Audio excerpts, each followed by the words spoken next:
Bangalore city के अंदर 150 police station हैं, उसमें 120 पुलिस स्टेशन जो है ना रेगुलर पुलिस स्टेशन हैं और 30 पुलिस स्टेशन जो है ना ट्रैफिक पुलिस स्टेशन हैं। अभी आज तक के आंकड़े ये बताते हैं कि इन सारे पुलिस स्टेशंस में मुसलमानों की कोई नुमाइंदगी नहीं है। 150 पुलिस स्टेशन में सिर्फ 4 मुसलमान हैं। 2 पुलिस स्टेशन में ये हैं, 2 रेगुलर पुलिस में हैं और 2 जो है ना ट्रैफिक में हैं। क्या है वो? सीपीआई हैं। चारों सीपीआई हैं, 2 रेगुलर पुलिस स्टेशन में हैं और 2 जो है ना इसमें हैं, ट्रैफिक में हैं। 37 एसीपीस हैं बेंगलोर में। हमारी बदकिस्मती देखिए, हमारे मुसलमानों की कहीं भी जो है ना हमें इतना इग्नोर किया जा रहा है, लेकिन 37 एसीपीस में से किसी भी डिवीजन में हमारा कोई एसीपी नहीं है, एक के अलावा। और वो एक एसीपी जो है माधवपुरा में है, he was appointed by the BJP last government. हमारी गवर्नमेंट हमें कोई भी कहीं भी एसीपी बनाई नहीं हमारी। 37 में से एक भी मुसलमान नहीं है। ACP assistant commissioner police division में हाँ लैंड ऑर्डर, हाँ लैंड ऑर्डर में। तो ये सवाल आपका होम मिनिस्टर से नहीं, मैं होम मिनिस्टर से, मैं सरकार से है ये सवाल मेरा। सरकार हमें जो है ना, जो सरकार बनने से पहले आप हमारे रहनुमाओं से मिले, हमारे उल्मा से मिले, हमारे दूसरे लोगों से मिले और आपने ये वादा किया कि हर जगह हमें बराबर नुमाइंदगी दी जाएगी। अब 37 एसीपीस में एक भी मुसलमान नहीं है। क्यों? क्या मुसलमान उसके काबिल नहीं है क्या? नॉन एग्जीक्यूटिव पोस्ट में एक ही डिपार्टमेंट में सीआईडी में 9 मुसलमान हैं एसीपी। नॉन एग्जीक्यूटिव में सीआईडी में, सीआईडी एक ब्रांच है, उसमें 9 मुसलमान हैं। क्या आप वहां से लेके जो है ना एक डिवीजन में पोस्ट नहीं कर सकते थे? और सबसे ज्यादा हम बदकिस्मती की बात यह है कि मुसलमान जहां से ये है इलेक्ट हुआ है, एमएलए इलेक्ट हुआ है, वहां हमारे रिजवान अरशद के अलावा कोई भी जो है ना अपनी कॉन्स्टिट्यूंसी में मुसलमान को नहीं रखा है। मुसलमान खुद मुसलमान को नहीं रखा है। न चामराजपेट में है, न शांति नगर में है। इनके यहाँ जो है ना हमारे अरशद साहब के यहाँ जो है ना, रिजवान अरशद के यहाँ जो है ना एक उन्होंने रखा है। क्यों? क्या हमारे मुसलमान, अभी एक बात हुई थी कि कुछ दिन पहले मिनिस्टर कह रहा था कि जो पोस्टिंग होती है, हमने सवाल भी किया था, उनसे पूछा कि भाई क्यों मुसलमानों को क्यों नज़रअंदाज कर रहे हैं? तो उसने पे कहा कि 2 एमएलए जो लेटर लिखता है उसके ऊपर हमें पोस्टिंग दे रहे। इसका मतलब यह हुआ कि हमारे लोगों ने मुसलमान को रिकमेंड नहीं किया।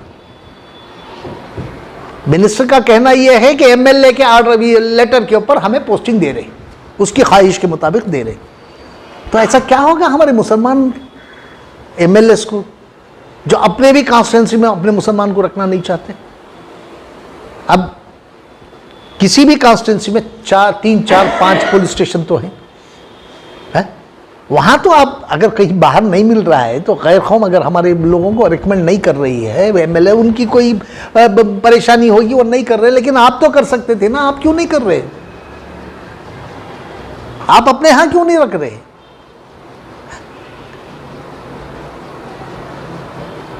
इतने ये होने के बाद 150 पुलिस स्टेशन में सिर्फ हमें 4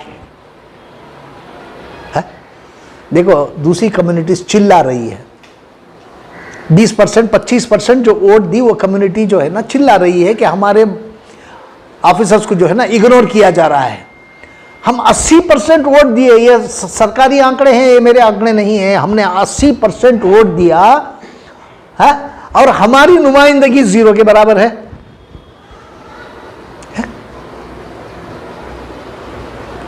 जो आपने जो वादा किया था उस वादे को पूरा क्यों नहीं कर रहे?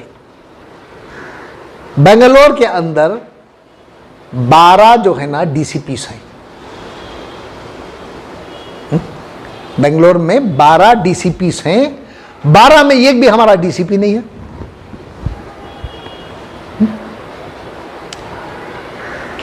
एक आईपीएस ऑफिसर, उनको जो है ना एक ट्रैफिक में जो है ना एक लेडी फातिमा, शायद फातिमा उनका नाम, फातिमा रिदा कुछ नाम है, उनको उन्होंने इसमें पोस्ट किया था, ट्रैफिक साउथ में, साउथ डिवीजन ट्रैफिक में पोस्ट किया था। दूसरे दिन उनका ऑर्डर विड्रॉ कर लिया सरकार ने, विड्रॉ कर लिया उनका ऑर्डर। आहत को कहा था, आहत साहब को, कि वो साउथ में उनको पोस्टिंग दे रहे, डीसीपी साउथ, लेकिन दूसरे दिन क्या हुआ, ले जाके उनको क्राइम में डाल दिया, डीसीपी क्राइम। डीसीपी क्राइम का कोई भी कांटेक्ट, पब्लिक कांटेक्ट नहीं होता। ये पुलिस कमिश्नर ऑफिस में एडिशनल कमिश्नर क्राइम के अंडर काम करना है उनको। इंडिपेंडेंट कोई भी हमारा डीसीपी आज की तारीख में बेंगलोर में नहीं है। बीजेपी के सरकार में हमें नुमाइंदगी मिली, बीजेपी की सरकार में हमें नुमाइंदगी मिली, हमारी सरकार में हमारी नुमाइंदगी नहीं है।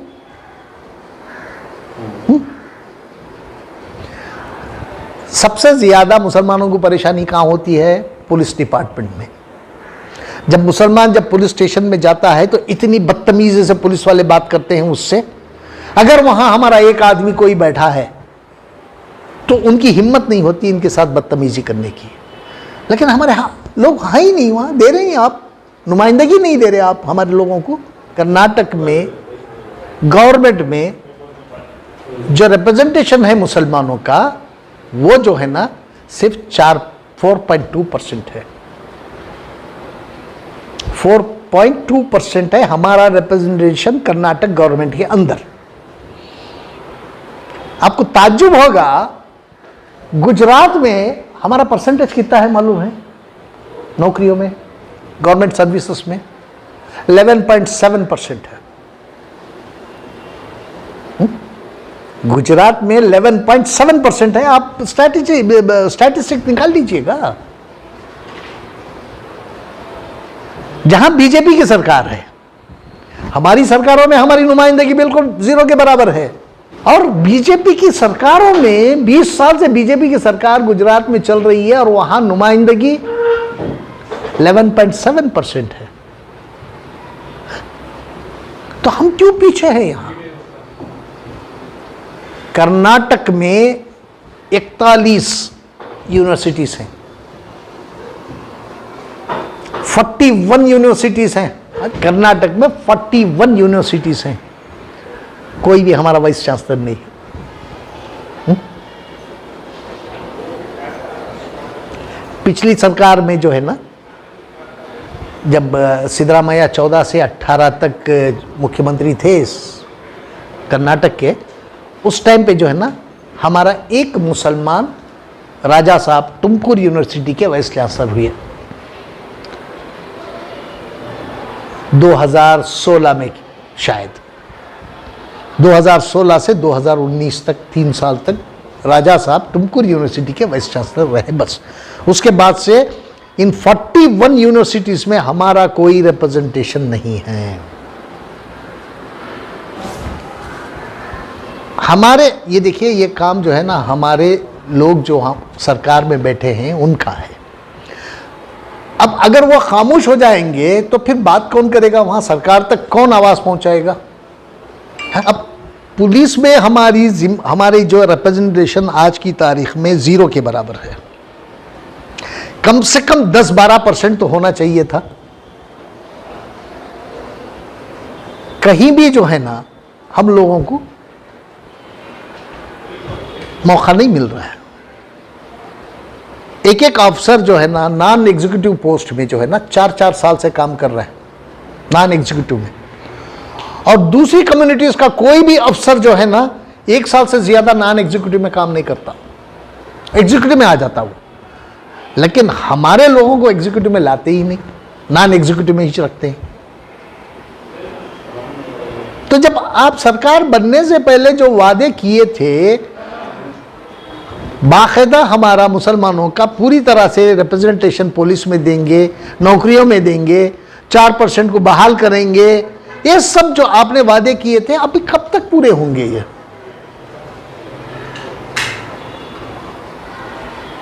चार % की बहाली में भी कोई भी ये नहीं है। देखिए हिजाब के मामले में जो है ना, ये कोर्ट के सामने है, यहाँ जो है ना लंबी सुनवाई होना है हिजाब के बारे में। मैं हिजाब के बारे में कुछ नहीं बोल रहा। अब 4% रिजर्वेशन जो हमारा था उस पे कोर्ट ने जो है ना ये लगाया, स्टे दिया। स्टे देने का मतलब ये हुआ कि हमारे फेवर में है, आज भी हम 4% के हकदार हैं और हमारा हक हमें मिल रहा है आज की तारीख में भी। सरकार को कुछ भी करना नहीं है इसमें, क्योंकि इससे पहले जो है ना कई मठ वाले जो है ना सरकार से शिकायत करें, हमें छीन के दिया हुआ माल नहीं चाहिए, किसी दूसरी कम्युनिटी से छीन के जो दे रहे हैं आप, हमें ऐसी भीख नहीं चाहिए।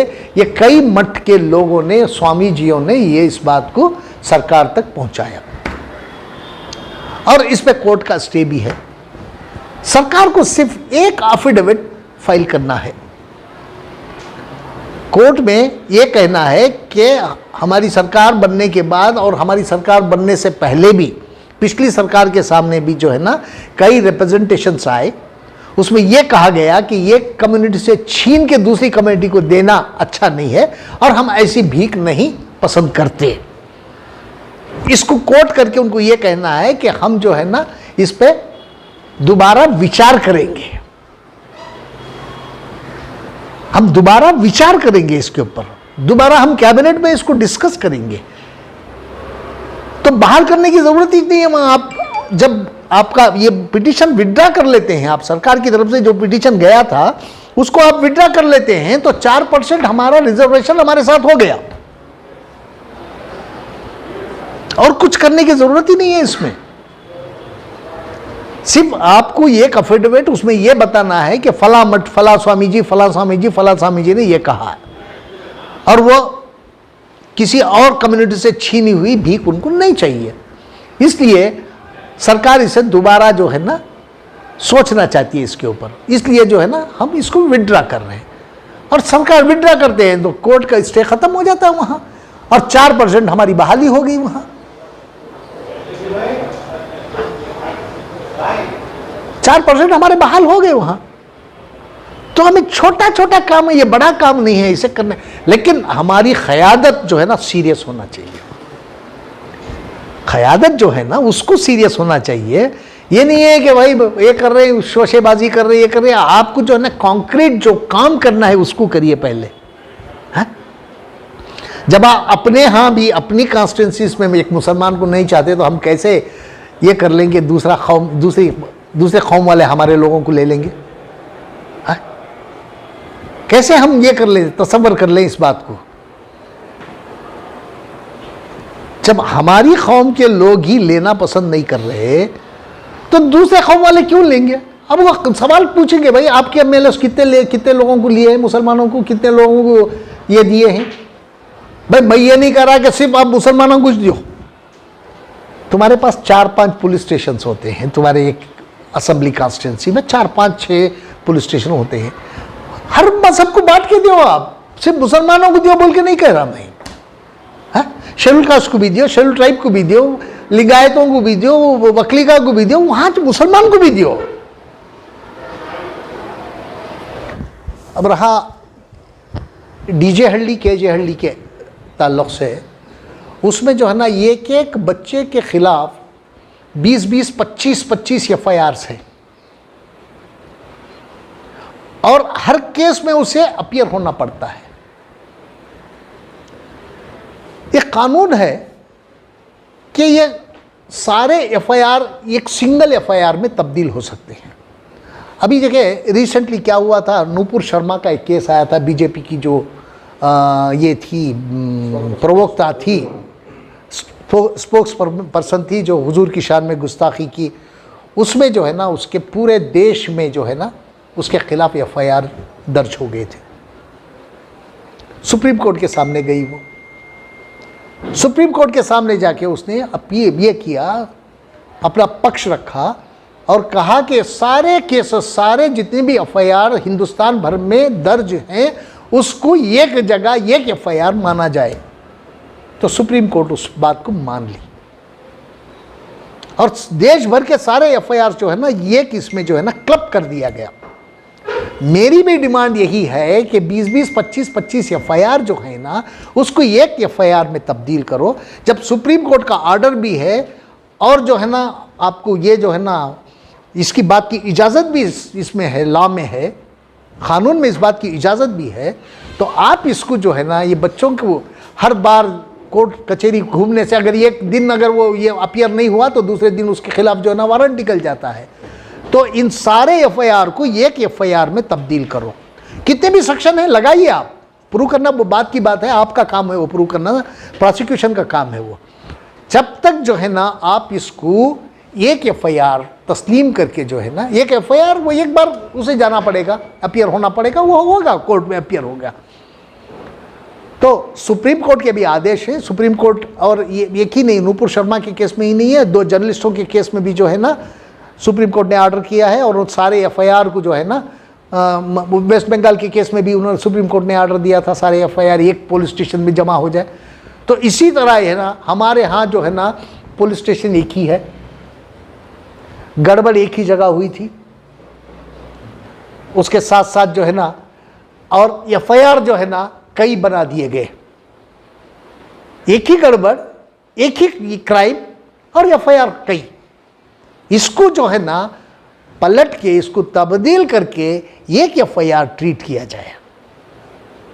सेक्शंस कितने भी है, 25 में जितने सेक्शन है आप लगाइएगा, लेकिन उसको जैसा कि सुप्रीम कोर्ट दूसरे केसेस में किया है उसी तरह एक सुप्रीम कोर्ट ने बता दिया है कि आप कर सकते हैं, तो आप क्यों नहीं कर सकते, आप उसको करिएगा।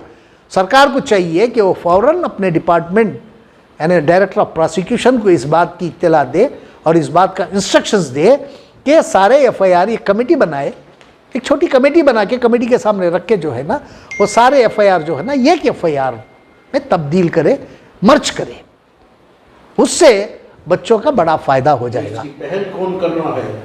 सरकार करना है, हमारे जो लोग बैठे हैं उनका काम है, हमारे जो लोग सरकार में बैठे हैं उनका काम है, उनको करना है। मैं एक चीज आपके सामने रख रहा हूं, आपको आगे बढ़ाने का काम आपका है। कंसर्न मिनिस्टर को करना है ये।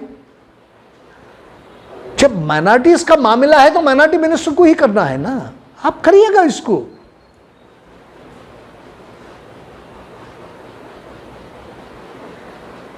और इससे हमारे बच्चे बार बार पुलिस स्टेशन इसे जाने के चक्कर में जो है ना कोर्ट के सामने जाने के चक्कर से बच जाएंगे। एक FIR, अब ये कानून भी है, कानून भी इस बात की इजाजत देता है। सुप्रीम कोर्ट में 3 फैसले अभी आ गए हैं, नूपुर शर्मा और 2 जर्नलिस्ट, आज तक के जर्नलिस्ट का भी मामला आया था, उसको अरेस्ट भी किया था, अरेस्ट करने के बावजूद भी सारे FIR एक जगह तब्दील हो गए, मर्ज हो गए। तो इसको एक ही पुलिस स्टेशन है, पूरे देश में नहीं है हमारे कोई, ये सिर्फ एक ही पुलिस स्टेशन है, एक ही जगह है। तो एक ही पुलिस स्टेशन में कई FIR है तो उसको मर्ज कर दीजिए, आप एक FIR में तब्दील करिएगा उसको। ये मेरी जो है ना पुरजोर सरकार से अपील है और हमारे रहनुमा जो बैठे हैं वहाँ, उन लोगों को फौरी तौर पर इस पर अमल करना चाहिए और सरकार से बात करके इसको जो है ना एक FIR में तब्दील कराने के लिए जद्दोजहद करना चाहिए।